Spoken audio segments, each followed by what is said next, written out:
이낙연 전 대표가 최근 이재명 후보 선대위의 지휘를 맡았죠. 그런데 이렇게 얘기했습니다.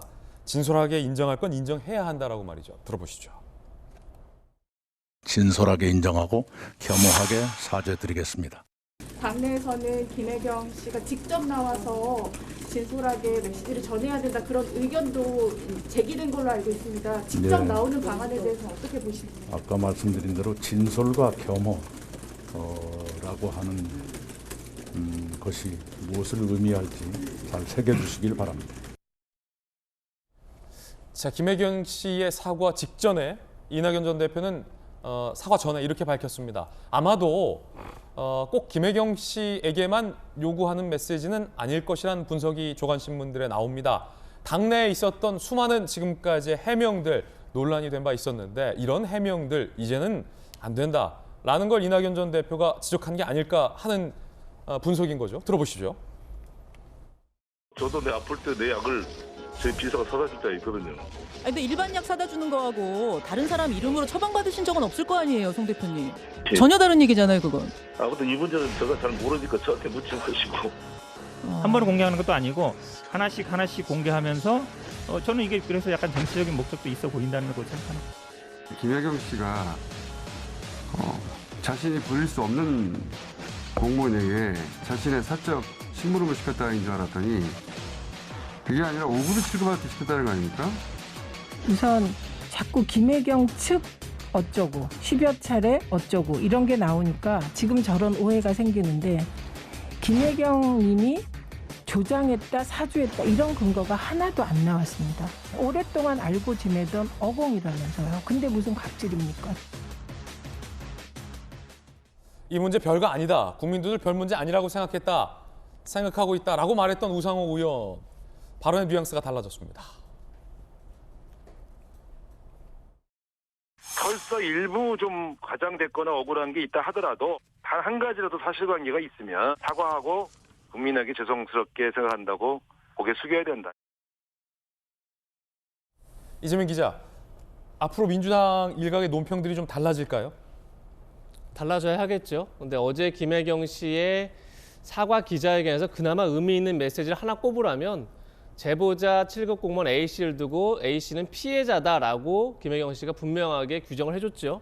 그런 점에서 앞으로 이제 민주당 스탠스가 어떻게 달라질지 봐야 되는데, 자, 이게 왜 중요하냐면 계속 민주당이 지금까지 이 논란이 제기되니까 처음에는 사실관계를 해명하려다가 그게 이제 잘 안 되니까 그 다음에 한 게 이제 메신저를 공격한 거죠. 뭐 메시지를 이제 훼손하기 위해서 메신저를 공격하는 건 사실 굉장히 고전적인 수법입니다. 그러면서 이 7급 공무원 A씨가 뭐 9개월 동안 근무를 하면서 거의 다 녹음을 했다. 그러니까 여긴 정치적 의도가 있고 그렇기 때문에 이 주장을 다 신뢰할 수 없다. 이것이 이제 민주당의 주장이었던 건데, 만약에 이 주장이 맞다 그러면 자, 김건희 씨의 7시간 녹취록은 더 명백한 정치적 의도를 가지고 녹음한 겁니다. 그것도 당연히 비판을 했어야죠. 그러니까 그렇지 않다 그러면 그건 사실상 그야말로 내로남불 논란에 오히려 더 빠지게 되는 그런 결과가 될 겁니다. 그러니까 그래서 만약에 설령 7급 공무원이 이 5급 배모 씨로부터 악감정에서 녹음을 했다. 그래서 악감정에서 녹음을 했기 때문에 그게 허위라는 겁니까? 아니면 거의 그 배모 씨의 갈등수 때문에 공개를 했다. 그렇기 때문에 그게 조작이라는 겁니까? 사실관계와는 전혀 무관한 내용입니다. 그렇기 때문에 이런 내용 자체가 어떻게 보면 굉장히 사건의 본질을 흐리려고 했던 거다, 이런 생각이 들고, 자, 어제 그런데 김혜경 씨가 이제 A 씨를 피해자를 규정을 했습니다. 그럼 뭐가 돼야 되는 거죠? 당연히 후속 조치가 있어야죠.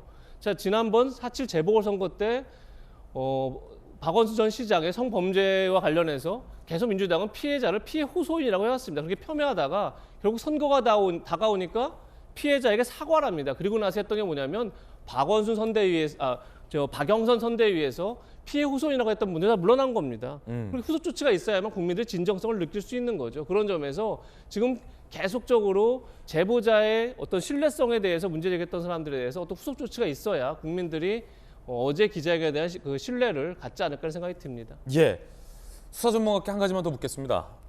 저희 오늘 첫 번째 주제 중에 하나가 소고기 누가 먹었나라는 건데, 이건 저희가 사실 단 제목은 아니고 제보자 김혜경 씨가 피해자라고 일컬었던 그 7급 공무원이 물었던 질문이었습니다. 그 많던 의식은 누가 먹은 거냐라는 질문이고, 김혜경 씨와 관련된 의혹의 핵심 중 하나이기도 할 텐데, 소고기를 누가 먹었는지 예컨대 이 캡처된 대화에서는 그 소고기가 순회동 김혜경 씨의 자택으로 배달된 듯하게 나오잖아요. 관련해서 민주당 인사들은 일각에선 그거 공관으로 간 거다라는 주장을 하기도 해서 진실 공방이 일기도 했었는데 소고기를 누가 먹었는지 그 수사하면 쉽게 나올 수 있습니까? 소고기를 실제로 누가 먹었는지는 하늘만 알겠지만 하늘만 압니까? 수사 현실에서는 소고기의 최종적인 귀착점이 어느 정도로 특정된다면, 즉 이 사건에서는 SNS를 통해서 이재명 후보의 집에 배달된 사실이 특정되고 그 이후에 다른 장소로 이동된 객관적인 정황이 발견되지 않는다면 기본적으로 이재명 후보 내외가 소고기를 섭취했다고 평가하게 됩니다. 이 평가를 뒤집기 위해서는 또 다른 객관적인 정황이 제시되거나 당사자들의 일관되고 구체적인 진술로 비록 배달은 이재명 후보 집으로 이루어지게 되었지만 이분들이 직접 섭취를 하지 않았다는 정황들이 제시되어야 합니다. 그렇지 않다면 당사자들의 어떠한 진술에도 불구하고 이 소고기의 귀속 주체는 이재명 후보 내외로 귀착될 가능성이 상당히 높아지게 됩니다. 달리 공적으로 사용되었다는 또 다른 입증을 해내야 할 책임은 이제는 수사기관이 아니라 어느 시점 이 단계가 이르게 되면은 그때부터는 피해자들이 직접 부담하게 되고 그 입증 책임을 다하지 못하게 되면 피해자들의 진술에도 불구하고 혐의가 있다고 인정될 가능성이 높아지게 됩니다. 여러분들의 생각은 어떠십니까? 돌직구치 패널들의 의견 전해드렸고 조간신문과 정치권 일각의 반응들 저희 김혜경 씨 사과에 대한 평가들 보도해드렸습니다. 판단은 전적으로 우리 국민들께서 하실 일일 것 같습니다.